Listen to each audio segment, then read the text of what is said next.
Saya bisa buat tampilan dua dua window ya mungkin.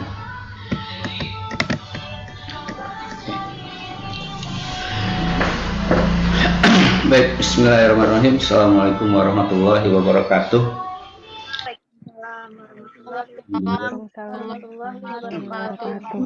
Alhamdulillah, kita masih diberikan kesempatan untuk bertemu di kuliah metode kualitatif ini. Tentu saja kita harus bersyukur ya pada Allah Subhanahu wa taala. Salam dan salam tak lupa kita haturkan kehadirat Nabi besar Muhammad SAW beserta para keluarga dan para sahabatnya serta para pengikutnya. Ya, insya Allah kita semua termasuk di dalamnya, amin. Baik, untuk kuliah di sesi kedua ini untuk metode kualitatif, saya kira saya mau lihat dulu nih ya kawan-kawan dosen-dosen selain saya nih, ada lagi nggak yang masuk ya? Oh, Ibu Isna ini, halo Bu Is. Masya Allah nih, Bu Is. Saya sudah hadir Pak. Ibu Hikmatul juga udah, alhamdulillah. Baik, ini kawan mahasiswa yang lain kemana Bu? Sebentar ya Pak, saya. Iya, biar nanti penjelasannya tidak berulang-ulang mungkin ya. Sama Pak Supiat tadi sudah saya share, belum masuk ya. Sebentar ya Pak. Ya, jadi mungkin sambil menunggu rekan-rekan mahasiswa dari kelas lain, dari kelas-kelas Bu Hikmatul dan Pak Supiat, kita review sejenak di sesi pertama.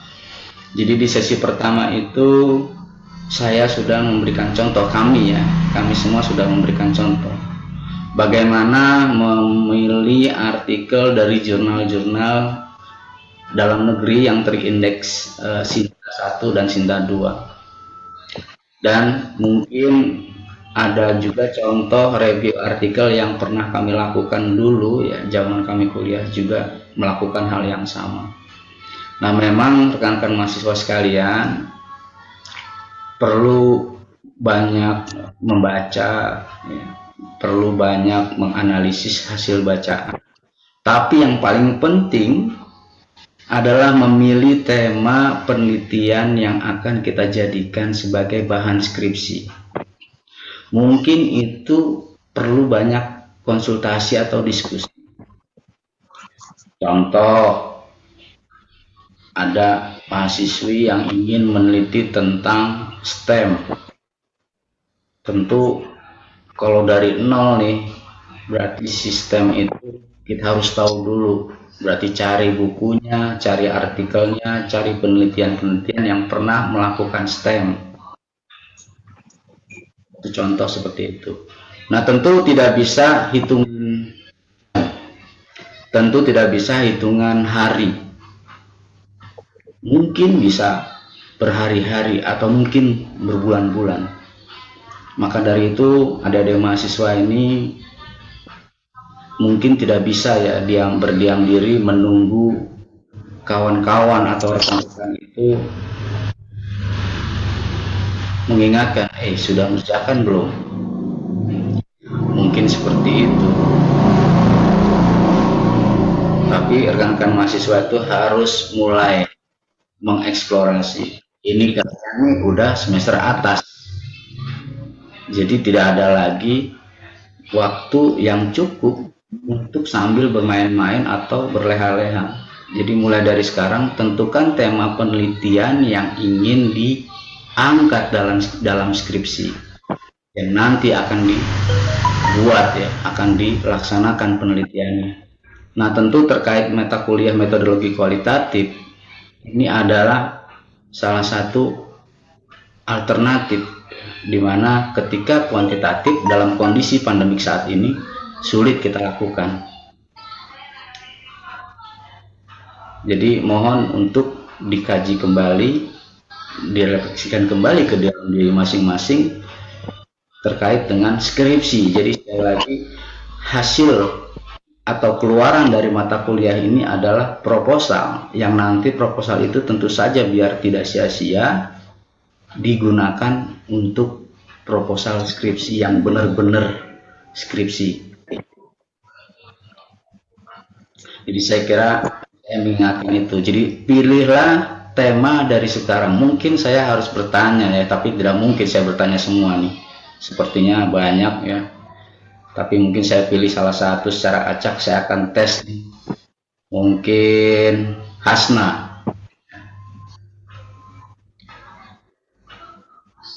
Suaranya masih di mute itu. Coba Hasna. Ya Pak. Kamu sudah memilih tema tentang apa untuk proposal kamu? Saya masih apa ya? Ada baru kepikiran aja sih Pak. Kepikiran apa? Enggak maksud masih ada di otak aja gitu. Tapi saya pengen milih tentang hubungan pelajaran matematika terhadap di masa daring ini Pak. Hubungan matematika di masa daring, hubungan matematika.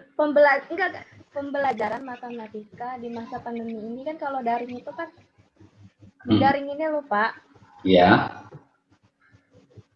Jadi pembelajaran matematika di daring itu gimana, perbedaannya dari saya tatap muka gimana?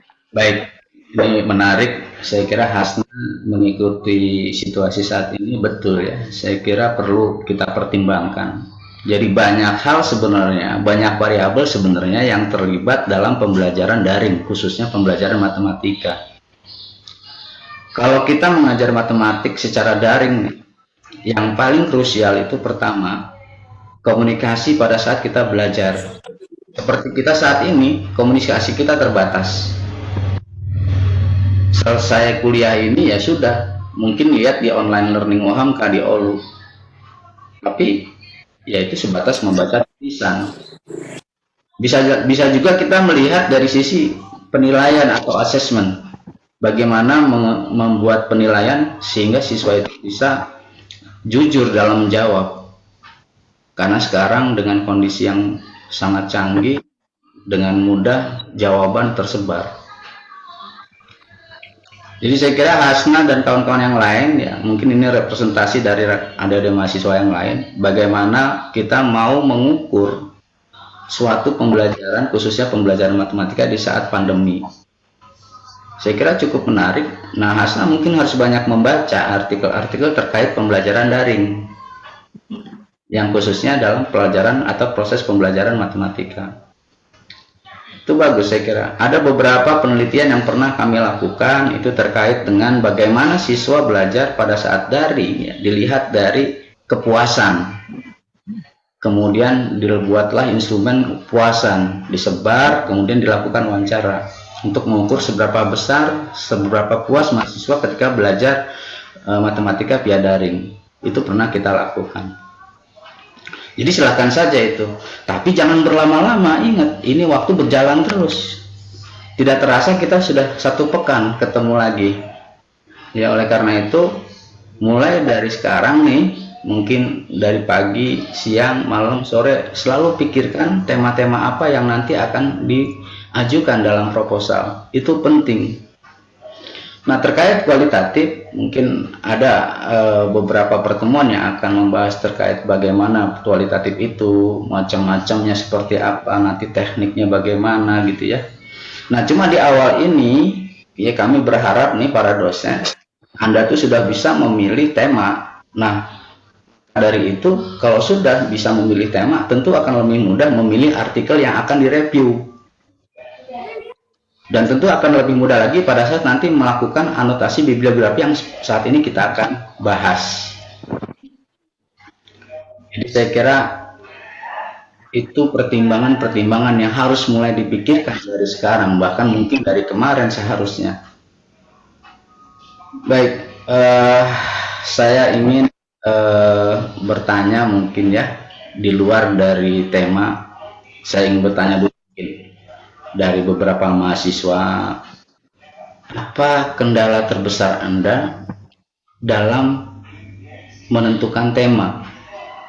Mungkin silakan kalau ada yang mau sukarela memberikan jawaban atau curhat lah gitu, silakan.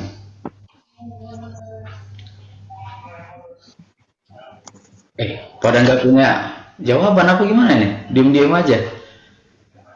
Masya Allah. Ya, siapa yang mau? Ya, Ya, silakan. hanya bingung Pak Joko.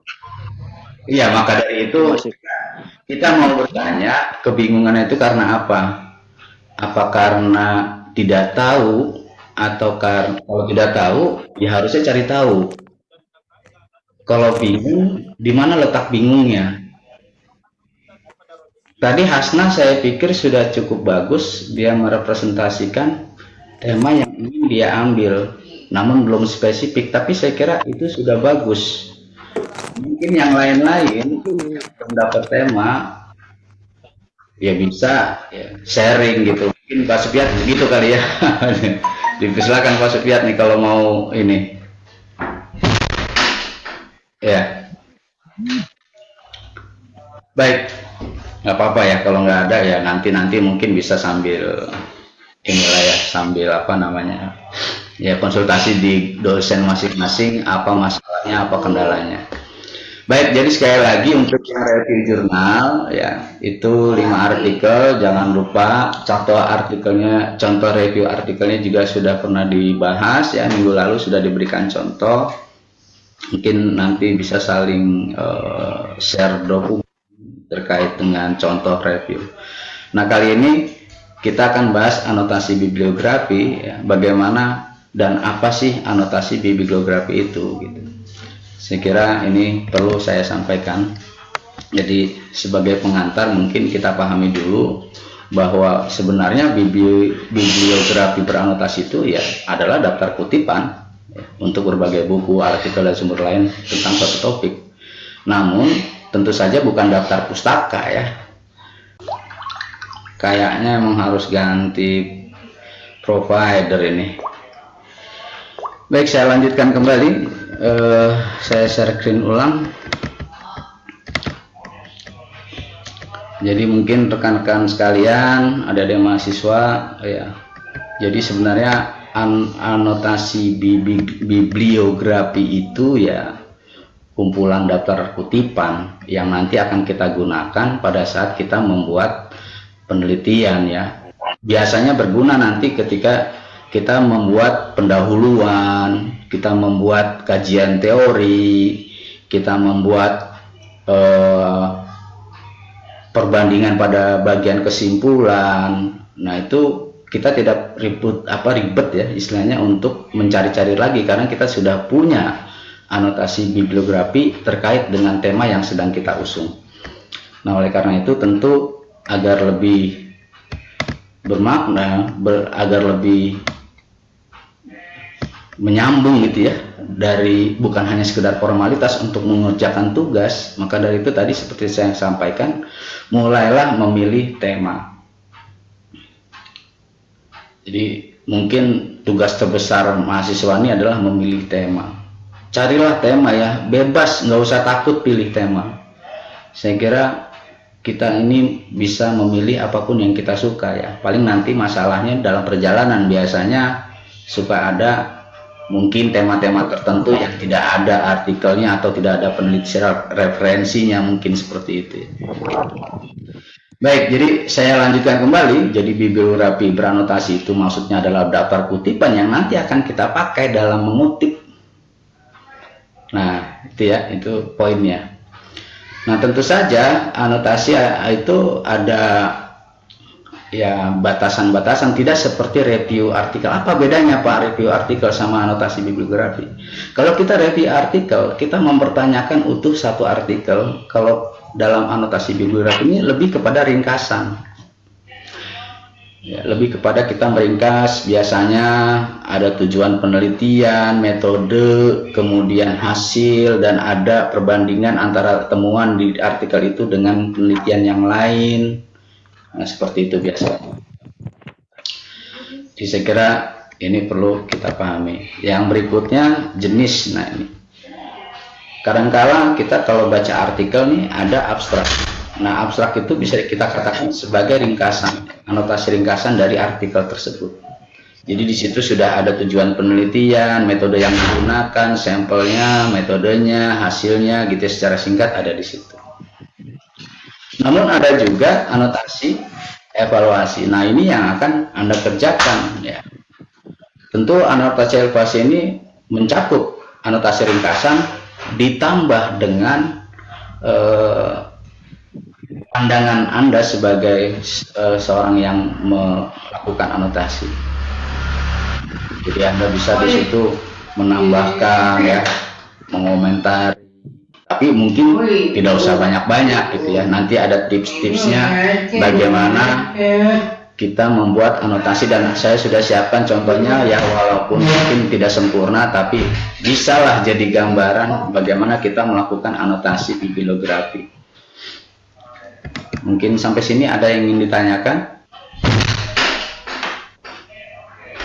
Jadi bedanya antara anotasi bibliografi dengan review artikel, yang pertama tadi review artikel itu review seluruhan artikel, anotasi itu hanya terbatas pada poin-poin yang penting, seperti misalnya topik utamanya, temuan dalam penelitian itu, kemudian kesimpulannya, kemudian kemiripan atau serupa dengan penelitian orang lain gitu ya. Saya kira itu menjadi poin penting. Baik, kalau tidak ada yang ditanya mungkin saya bisa lanjut. Nah ini tips ya untuk menulis anotasi bibliografi. Tips dasar ini mungkin tidak bisa saya generalisir, tapi bisa saja setiap orang mengikutinya gitu ya. Jadi yang pertama nih, setiap anotasi itu satu paragraf aja, nggak usah banyak-banyak. Jadi dari satu artikel jadi satu paragraf, biasanya terdiri dari 3 sampai 6 kalimat lah ya.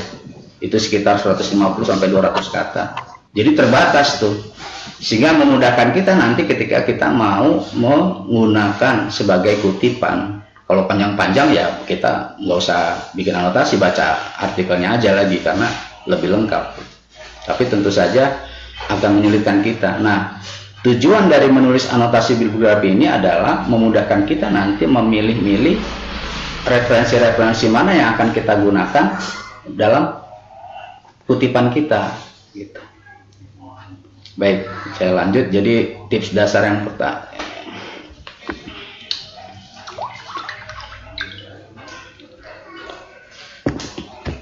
sinyal saya ini Masya Allah ya, saya mohon maaf banget ini karena sinyal yang bukan masalah orangnya tapi sinyalnya. Baik, kita lanjutkan. Jadi sampai mana itu saya? Coba Hasna, sampai mana tadi Hasna saya?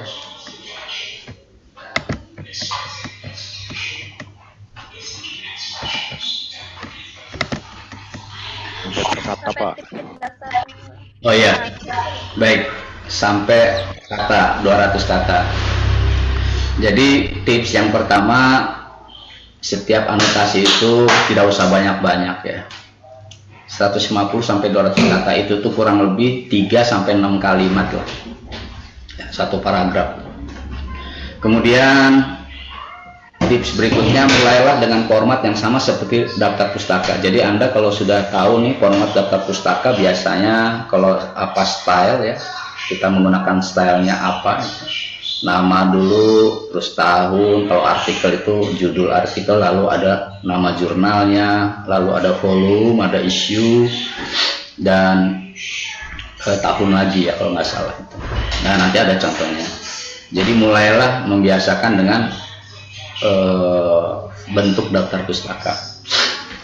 Kemudian tips yang ketiga, cobalah untuk bersikap objektif dalam memberikan pendapat. Jadi kita tidak mendiskreditkan artikel orang itu ya, kita baca apa adanya, apa yang ada dalam artikel itu ya. Kalau dia bilang A ya kita tuliskan A gitu ya.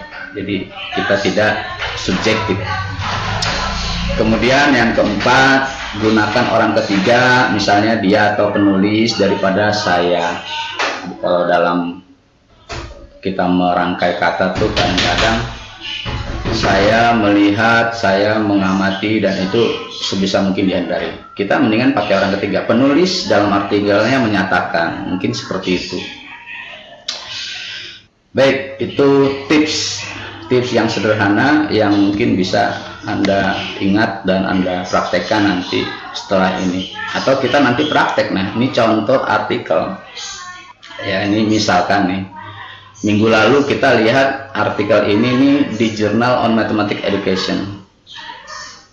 Ya, ini kan baru nih, volumenya volume 11 nomor 2 bulan Mei tahun 2020.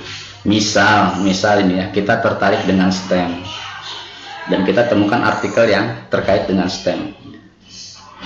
Nah, tentu yang pertama, sekali lagi kita ingatkan, karena ini metode kualitatif, maka artikel-artikelnya pun tentu yang menggunakan metode kualitatif. Ya, harapannya biar tidak tumbang tindih dengan yang kuantitatif. Harapannya seperti itu. Nah, ini contoh artikel ya, bisa diamati. Nah, kelebihan dari artikel ini ada citasi yang bisa kita langsung copy paste ya. Jadi seperti di daftar pustaka. Nah, kurang lebih seperti ini. Ini hasil anotasinya ya. Jadi ini format daftar pustaka nih. Ini format daftar pustaka ya.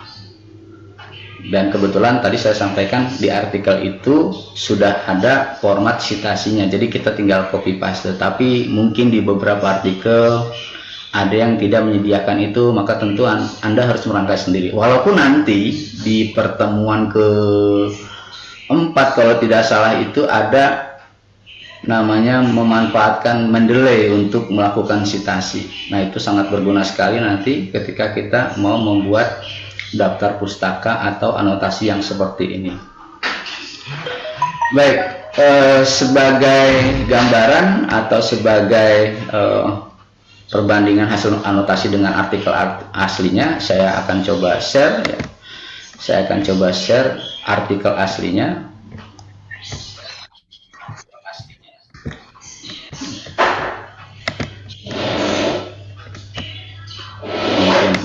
Harap bersabar dulu ya.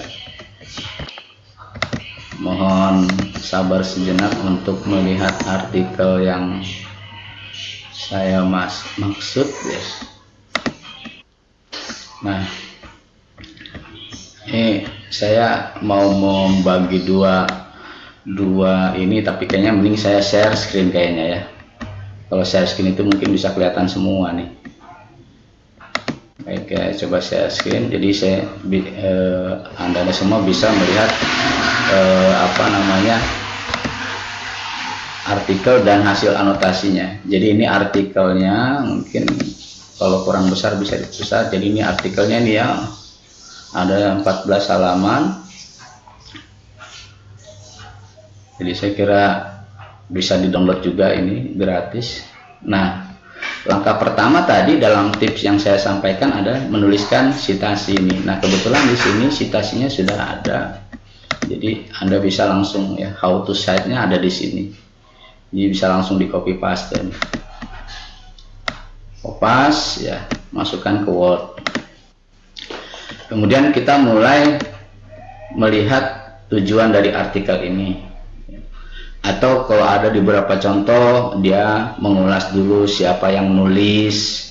Jadi ada orangnya nih, namanya si Kanim ini. Kalau saya telusuri, beliau ini adalah seorang dosen di FKIP ya, kalau kita tuh di Universitas Massachusetts ya. Kalau tidak salah, fokusnya pada etnomatematik ya, dan sistem pengetahuan matematika. Jadi beliau ini fokus kepada dua bidang itu. Makanya etnomatematik tentu di dalamnya ada pemanfaatan STEM ya, bukan hanya budaya. Jadi etnomatematik itu kadang-kadang ada orang yang menganggap hanya sekedar budaya, padahal teknologi termasuk bagian dari etnomatematik. Nah, beliau di sini bersama rekan-rekannya ya melaporkan temuan. Jadi artikel ini merupakan artikel laporan dari temuan studi kasus yang fokus kepada persepsi, efektivitas, dan keterlibatan 20 guru matematika. Kenapa saya bisa ngomong gitu? Mungkin kita harus baca dulu ya. Jadi di sini ada dalam abstrak seperti yang saya sampaikan ya, kebetulan ada bahasa Indonesia juga. Seperti yang saya sampaikan sebelumnya, abstrak itu mirip dengan yang namanya anotasi ringkas.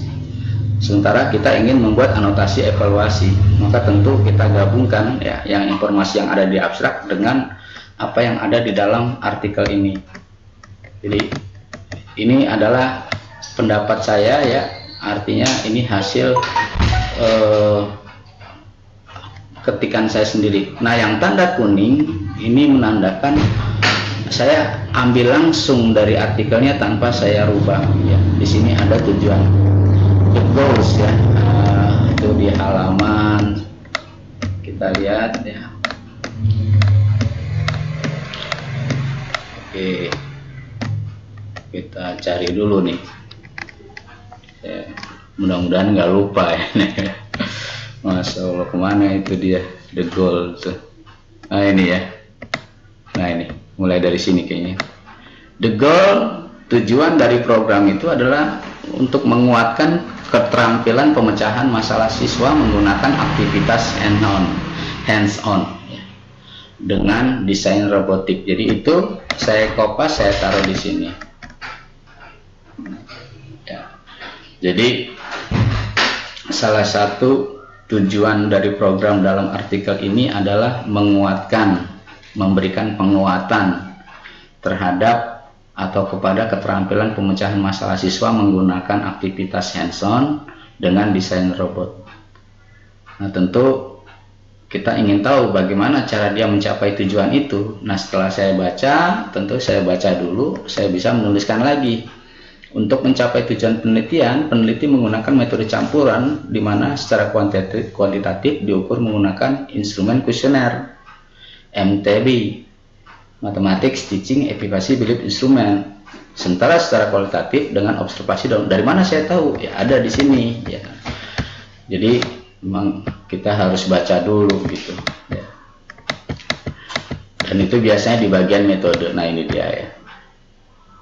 Ada di sini. Tentu tidak langsung ketemu seperti kalimat yang saya buat, harus dibaca dulu nih rekan-rekan sekalian ya, mahasiswa sekalian. Lalu selanjutnya apa lagi? Hasil. Nah, hasilnya apa? Ya, kita tuliskan apa adanya. Hasilnya ternyata secara signifikan terdapat perbedaan ya antara sebelum diberikan MTBI dan sesudah MTB ya. Jadi sebelum adanya treatment diberikan MTB, lalu setelah treatment ada. Jadi di sini treatmentnya sekali lagi adalah melibatkan guru-guru dalam mendesain robot ya, dalam mendesain robot. Dan setelah itu dibaca lagi, ternyata selain ini hasil ini adalah hasil kuantitatif. Tentu kalau kita bicara skor, angka, berarti itu kuantitatif. Nah, ketika kita baca lagi nih, ternyata ada yang namanya tema. Nah, tema itu kalau dalam kualitatif muncul selama penelitian. Jadi si peneliti ini membuat analisis terhadap faktor-faktor yang berpengaruh terhadap penelitian selama berlangsung penelitian, lalu dilakukan mungkin coding ya, dan berbagai hal gitu yang bisa dilakukan. Cuman di sini bukan berunda teori, tentu bukan coding ya. Dan menyatakan ada 5 tema yang berpengaruh ya, kolaborasi, pencarian masalah. Ini lebih jelasnya ada di dalam artikel. Karena ini terbatas ya, ini sekitar kurang lebih kalau dari tujuan sampai penelitian ini sekitar 190 kata. Dan terakhir kita bandingkan temuan yang ada di artikel itu dengan temuan yang ada di penelitian lain. Di sini penelitiannya serupa, masalahnya tetap sama, yaitu bagaimana STEM itu ya, itu bukan desain tapi desain ya. Bagaimana mendesain instruksi untuk STEM dan bagaimana melakukan penilaiannya. Mungkin itu contoh sederhana yang bisa saya sampaikan. Mudah-mudahan bisa memberikan gambaran bagaimana artikel yang banyak ini kita ringkas menjadi satu paragraf. Dan tentu saja saya sudah sampaikan di awal bagaimana artikel-artikel yang kita review dan kita anotasi itu berkaitan dengan tema yang akan kita angkat dalam proposal. Maka dari itu sekali lagi pondasinya sebenarnya adalah memilih tema, memilih apa yang akan saya teliti. Dan tentu saja passion orang berbeda-beda dan itu tidak bisa dipaksakan. Jangan kadang-kadang udah kamu mendingan neliti ini aja gitu ya. Kadang-kadang ada orang yang seperti itu padahal belum tentu itu sesuai dengan passionnya dia, sesuai dengan keinginannya dia, ketertarikan dia untuk meneliti hal itu. Baik, ada 2 slide lagi. Jadi mungkin yang perlu diingat bahwa anotasi adalah deskripsi asli yang Anda buat setelah membaca dokumen atau artikel. Tentu saja pada saat Anda meneliti nanti, lalu Anda mungkin menemukan lagi artikel jurnal yang memberikan ringkasan singkat yang ada di abstrak tuh, ya, yang mirip dengan anotasi ringkasan. Tentu saja Anda bisa mencocokkan antara abstrak dengan anotasi evaluasi yang Anda buat. Tapi jangan pernah menyalinnya begitu saja. Jadi anotasi ini kadang kan kita kopas ya. Nah itu kalau bisa pada saat nanti Anda meneliti, menulis tulisan ya, menulis penulis proposal, Anda harus lakukan parafrase yang nanti sepertinya di pertemuan keberapa itu ada ya. Nah kalau seandainya Anda tidak melakukan itu, maka dianggap sebagai plagiarisme dan tentu itu sangat fatal ya. Baik, mungkin itu saja dari saya paparan terkait anotasi bibliografi yang sangat singkat. Mungkin ada yang kita ingin diskusikan. Terima kasih. Billahi bistabil haq, astagfirullah khairat. Assalamualaikum warahmatullahi wabarakatuh. Waalaikumsalam. Waalaikumsalam warahmatullahi wabarakatuh. Ya, silakan mungkin Bu Hikmatul, Pak Supiat, kita bisa sumbang sharing. Silakan apa yang tadi mungkin dari Pak Samsul sampaikan bisa ditampilkan juga. Saya kira itu bisa menambah wawasan. Silakan, dipersilakan.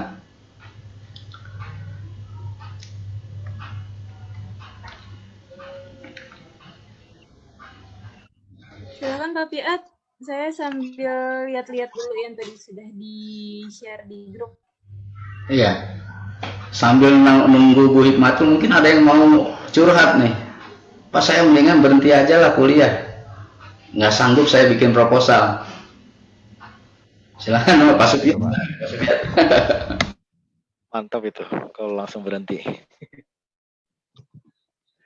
Oke, bismillahirrahmanirrahim. Assalamualaikum warahmatullahi wabarakatuh. Waalaikumsalam warahmatullahi wabarakatuh. Terima kasih Pak Joko sudah memfasilitasi pertemuan hari ini. Buat teman-teman semua, mudah-mudahan hari ini sudah ada yang punya ide ya penelitiannya. Karena kita untuk sampai ke UTS tinggal 5 pertemuan lagi. Dan itu pun besok akan terpotong dengan stadium general kalau nggak salah. Jadi tinggal 4 pertemuan. Sudahkah disiapkan topik atau ide penelitiannya?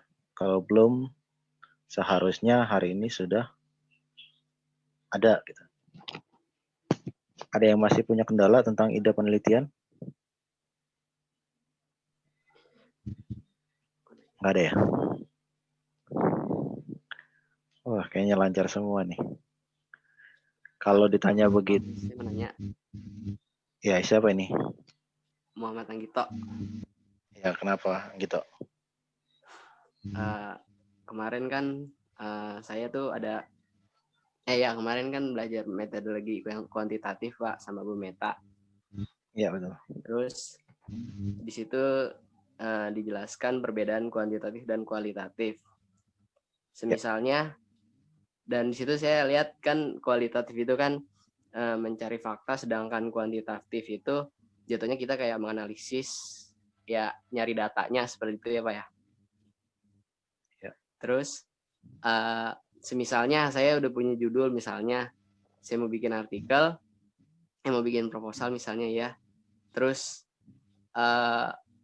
misalnya tentang ya yang kualitatif. Terus cara supaya kita mendapatkan faktanya itu seperti apa? Kan kalau misalnya kuantitatif itu kan kita kayak jatuhnya observasi, terus kita kayak ngasih tes, nanti dapat datanya, kita simpulin, akhirnya dapat gitu kan. Seperti itu. Nah, kalau misalnya yang kualitatif itu kan kita mencari faktanya, dan itu bagaimana Pak caranya maksudnya. Seperti itu Pak. Terima kasih. Iya. Oke. Mencari fakta itu dalam sebuah penelitian agak sedikit susah ya.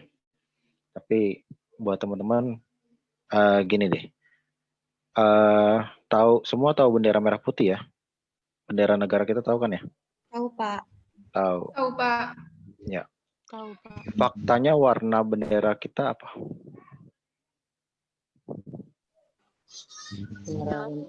Merah putih. Merah putih. Kalau merah biasanya ya, kalau merah bagi anak laki-laki atau pria biasanya, merah itu ya merah. Pink itu termasuk merah. Darah termasuk merah. Buah apel merah. Strawberry merah. Tapi berbeda dengan perempuan. Bata itu dibilang merah bata. Kalau hati dibilang merah marun. Jadi berbeda nih. Karena perbedaan ini maka harus dimunculkan fakta. Merah putih, merah dalam bendera kita itu merah kadar berapa? Nah, kadar inilah yang dimaksud dengan faktanya, yang dibuktikan. Jadi fakta bendera kita berwarna merah dibuktikan dengan kadar warna merahnya ini, misalkan merahnya ini kadarnya 45. 45 ini terdiri dari apa aja? Merahnya berapa, kuningnya berapa, birunya berapa, hijaunya berapa, sehingga terbentuklah warna merah yang tertera atau yang menjadi fakta bendera negara kita. Itu yang menjadi fakta. Nah, fakta ini harus adanya pengukuran. Kalau tidak ada pengukuran, maka tidak bisa disebut fakta. Nah, sekarang Jalan Gatot Subroto, panjangnya berapa? Ada yang bisa menyebutkan? Nggak ada. Kecuali kalau teman-teman semua searching di Google Map. Panjang Jalan Gatot Subroto akan ketahuan panjangnya berapa. Tetapi kalau misalkan teman-teman cari di Google, searching panjang Jalan Gatot Subroto, apakah itu sudah termasuk fakta? Belum tentu. Fakta itu harus dibuktikan dengan hasil pengukurannya. Misalkan setelah dilakukan pengukuran oleh Dinas Jasa Marga bahwa jalan kilometer sekian gitu, atau 5 kilometer, 5,6 kilometer misalkan, dan itu menjadi fakta karena telah dilakukan pengukuran. Nah, sekarang kalau kita mau melakukan penelitian kualitatif untuk mencari fakta itu seperti apa, maka dilakukanlah langkah-langkah, misalkan mencari fakta dalam artikel-artikel sebelumnya yang ingin kita rujuk sebagai artikel utama dalam penelitian kita misalkan. Itu menjadi fakta karena sudah dilakukan penelitian sebelumnya atau sudah dilakukan pengukuran sebelumnya oleh peneliti yang terdahulu gitu. Nah, kalau misalkan belum ada atau kita sulit mencari artikelnya, maka kita bisa mencari data empirik. Data empiriknya berupa melakukan studi-studi pendahuluan atau penelitian kecil yang menjadi dasar setelah melakukan penelitian atau observasi atau pengambilan data awal, maka diperoleh data-data untuk menjadi landasan dalam penelitian kualitatif kita. Itu mungkin